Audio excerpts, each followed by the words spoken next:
YouTube, we're talking college sports in the Deep South where college football is king, and on the plains of Auburn, the battle cry is War Eagle. Once again, it's Vernon Speaks Sports here on the podcast. Kennard, Vernon Stewart. We're talking a little bit of football here tonight. And Auburn will be taking on Oregon in the Advocare Classic down in Arlington, Texas. Be the first time these guys have met since 2010. And we all remember the Michael Dyer was down debacle, and also that game culminating in a 22-19 field goal win after both teams went back and forth. Oregon fought their way back into the football game and subsequently lost that game to Auburn 22-19. About 10 years later, these two teams will meet again. Prime time, ABC.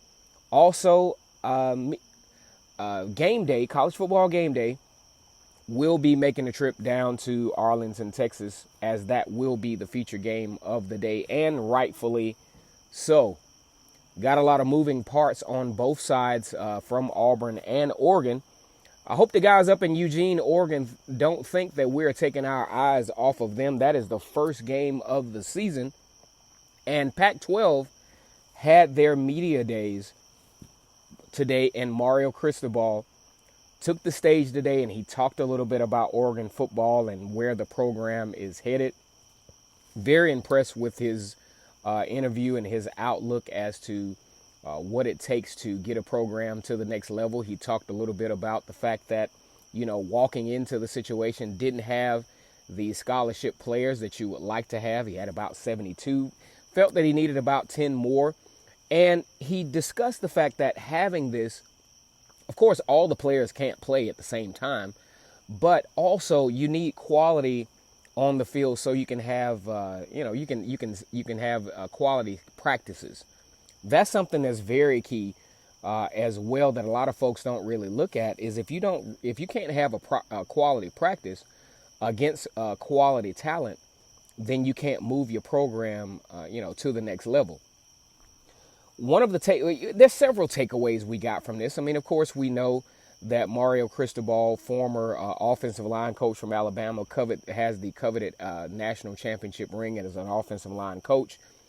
He took his coaching staff down to Alabama and Georgia during the offseason to kind of get a feel of how they practice, how they approach, because one thing you want to do when you're in the field of coaching, you don't want to put yourself in a bubble to where you think that everything you're doing is right. And he made the educated decision to go and observe the practices, observe how they approach the practice schematics, observe how they prepare.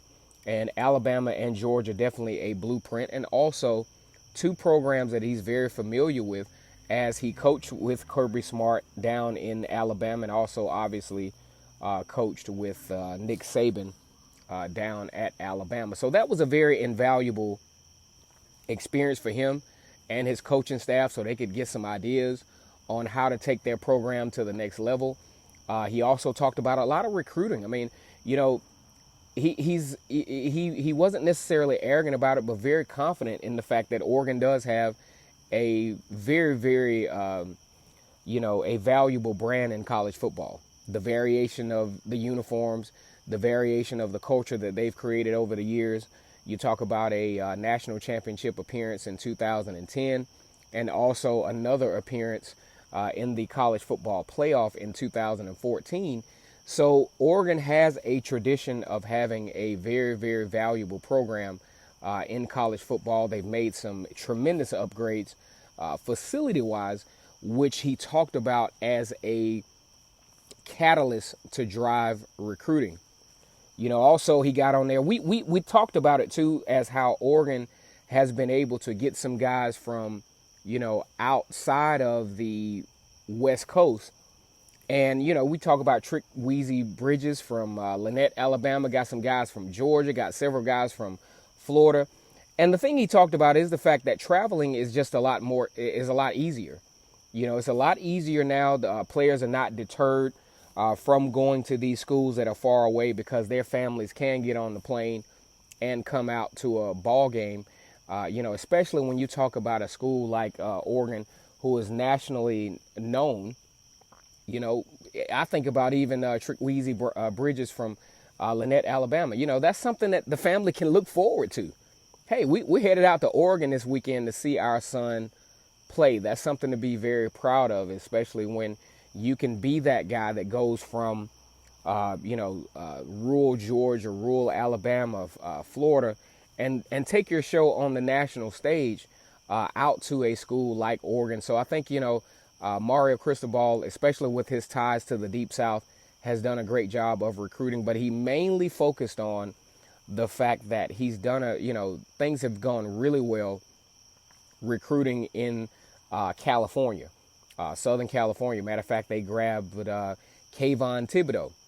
He talked about the fact that, hey, that was a very aggressive recruiting process. We did not know for sure until this guy actually signed. He mentioned that, there was a lot of crimson in the crowd. I'm assuming he's referring to the University of Alabama. But he did say, hey, look, Kayvon Thibodeau had a very good experience here. We thought he had a good connection with the coaches, and we felt very positive about being able to sign a guy like Kayvon Thibodeau and also to move the program forward to the next direction. Now, one thing that I was very impressed with is the fact that he downplayed any type of, throwing the previous coaching staff under the bus. That of Willie Taggart, who coached at Oregon and then subsequently moves on to Florida State. He hadn't had a lot. First season didn't have a lot of success with the Florida State Seminoles.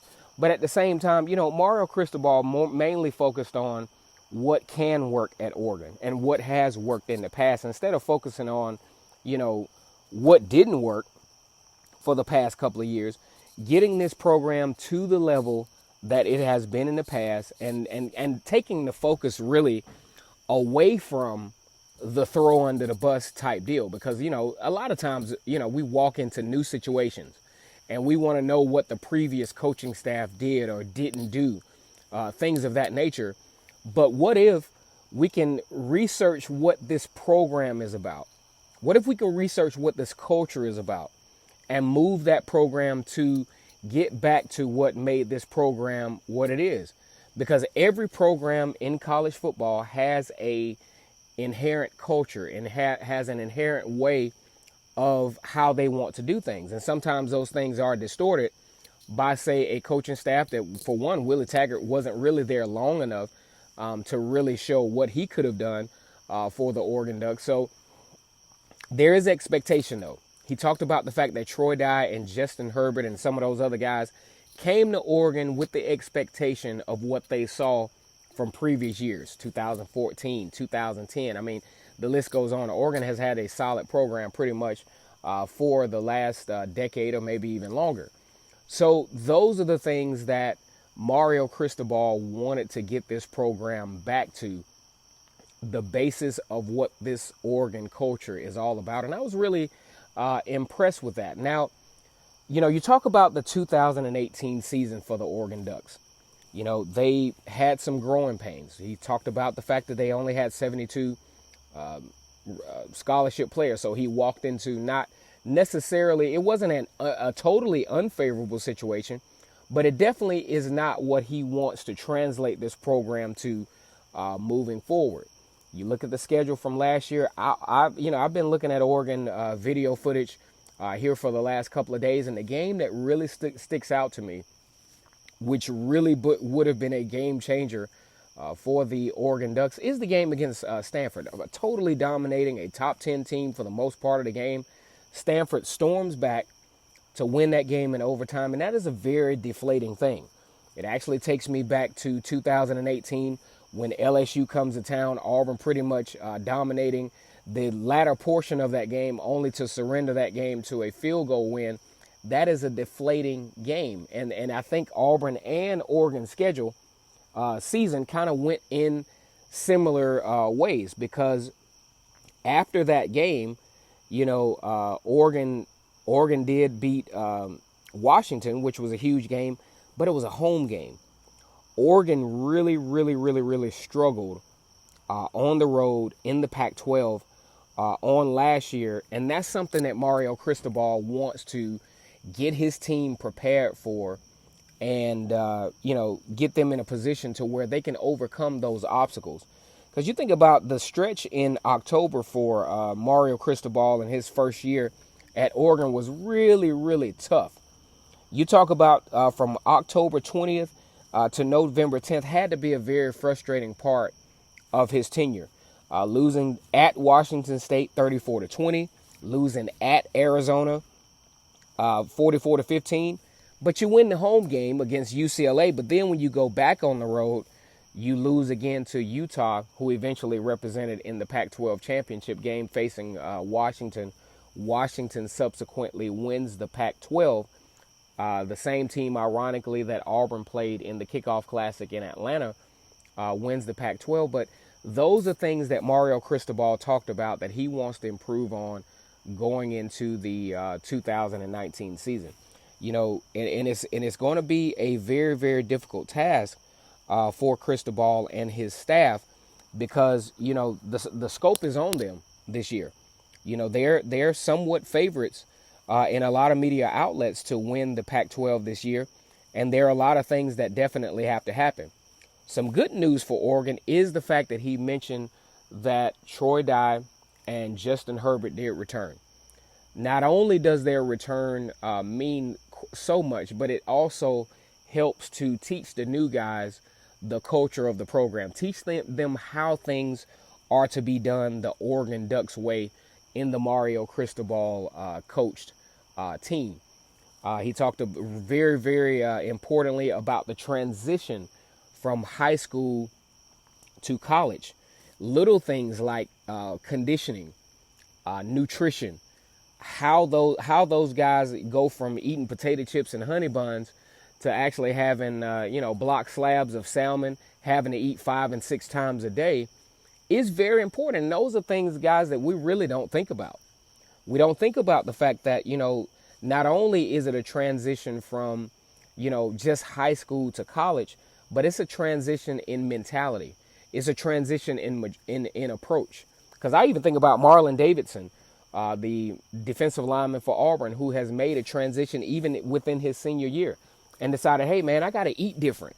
If I'm going to be the optimal player that I want to be and leave a legacy here at Auburn, there's some things that I have to change. And I was just very impressed with not only Gus Malzahn's media day appearance, but also Mario Cristobal. Very, very impressed. He was very poised. He answered the questions within reason. And I was very impressed with how these coaches are talking more so about the 360 player development. Not only are you trying to develop these guys into being good football players, but you're also trying to develop these guys into being good human beings and and all of the things that they learn when you talk about nutrition, when you talk about work ethic, when you talk about, buying into a team culture, all these things translate into possibly having a successful life and a productive citizen. I mean, hey, all of these guys are not going to the NFL, but it's the coach's responsibility. One of my favorite parts about this interview is he talked about, hey, we're pushing these guys to do all of these different things, the weightlifting, the nutrition, the scholastics, and all of these other items. But what are you doing as a coach? What are you doing as a coach to set the example as to how these kids should approach this game? Because families are depending on coaching staffs to, basically have their child in the best position to be successful overall. Oregon definitely has a tough road ahead. It's got some tough road games in the Pac-12. I think, it's definitely a huge challenge when you talk about, tough scheduling in the country. And Oregon is no different. And a lot of folks want to downplay how the Pac-12 competes.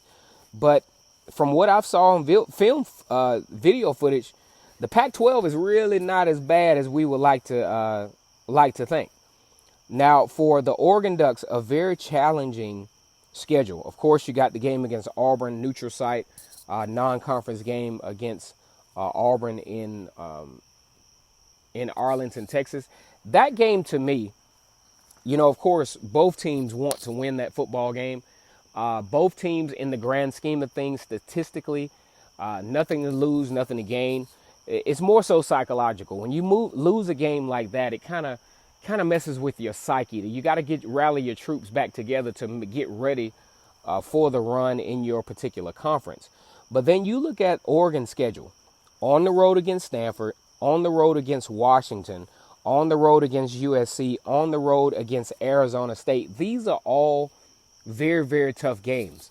And as Mario Cristobal stated, these are games where his team has not played particularly well on the road. Going back to the October stretch that we talked about earlier in this video, that's what he was referencing to. We didn't play well. We got beat. And matter of fact, we got beat pretty bad during that particular stretch. So that's the preparation that Mario Cristobal is talking about in getting his team mentally prepared. Because he even made the statement, when we're focused and we have it all together, we play very, very well. But when we don't pay attention to detail and when we are not as prepared as we need to be, you have things like what happened in the October-November stretch for Oregon on last year, which was the determining factor of that season. You look at Oregon's schedule, they were 9-4 last year. 3 of those losses came in that October stretch, all road games. You reverse that, and you're talking about a, college football playoff potential team, maybe even making some noise, definitely in the Pac-12 championship game. Same way, just to bring Auburn into the picture, because we talk about Auburn on this channel like it's nobody's business, because it's Vernon Speaks Sports Auburn, where it's always great to be an Auburn Tiger. And on the plains of Auburn, the battle cry is War Eagle. We talk about the LSU game from last year. Gus Malzahn, even in his media days, similar to Mario Cristobal, and he didn't specifically reference the Stanford game, but I saw that today when I was doing video footage. You change that whole. Auburn played as intense and as quality of football as you could possibly ask for in that LSU game. We didn't even start looking at how bad the offensive line was playing, all the finger pointing and all those other things. We didn't mention any of that stuff until the LSU loss. That's where these guys, it's deflating to lose to your rival when you know you should have won the game, and looking at everything that you have ahead, it's absolutely deflating to lose games in that manner. Auburn and Oregon were in similar situations at similar times last year. You give Auburn the win over LSU, you got at least a 10-win season and possibly making a push late in the stretch. You give Oregon, after how hard they fought against a very, very good Stanford team, they win that game, the conversation is totally different. Instead of going to the bowl game against Michigan State, they could have been possibly in either New Year's Six Bowl or maybe even sneaking their way into the college football playoff. That just goes to show how the margin of error is so thin in college football. You know what I'm saying? So I was very impressed with Mario Cristobal's presentation at the college football playoff. And it just kind of mirrors what a lot of the coaches across the country have been talking about when it talks about mental preparation, the physical part of it, the nutritional part of it, and also having that perception to where you can attract these recruits from all over the country. Because, we can say what we want to say, but Oregon has a decent brand that they have built over the last few years, uniform concepts, also a great stadium out in Autzen Stadium out in Eugene, Oregon, and a great fan base as well who are very passionate about Oregon football, and they're going to definitely bring that down to the Advocare Classic and AT&T Stadium down in Arlington, Texas, just as they did in Glendale, Arizona, when Auburn faced them some years ago. Once again, it's Kennard Vernon Stewart here on the podcast this afternoon. I want to thank Derek Luke, a subscriber here on Vernon Speaks Sports Auburn, an adamant Oregon fan, who put me on to the fact that, Mario Cristobal was being featured on media days today, because I was actually starting to get into the rest of the coverage as far as preseason for the Auburn Tigers. As always, guys, here on Vernon Speak Sports Auburn, it's always great to be an Auburn Tiger. And as always, the battle cry is War Eagle. You guys take it easy.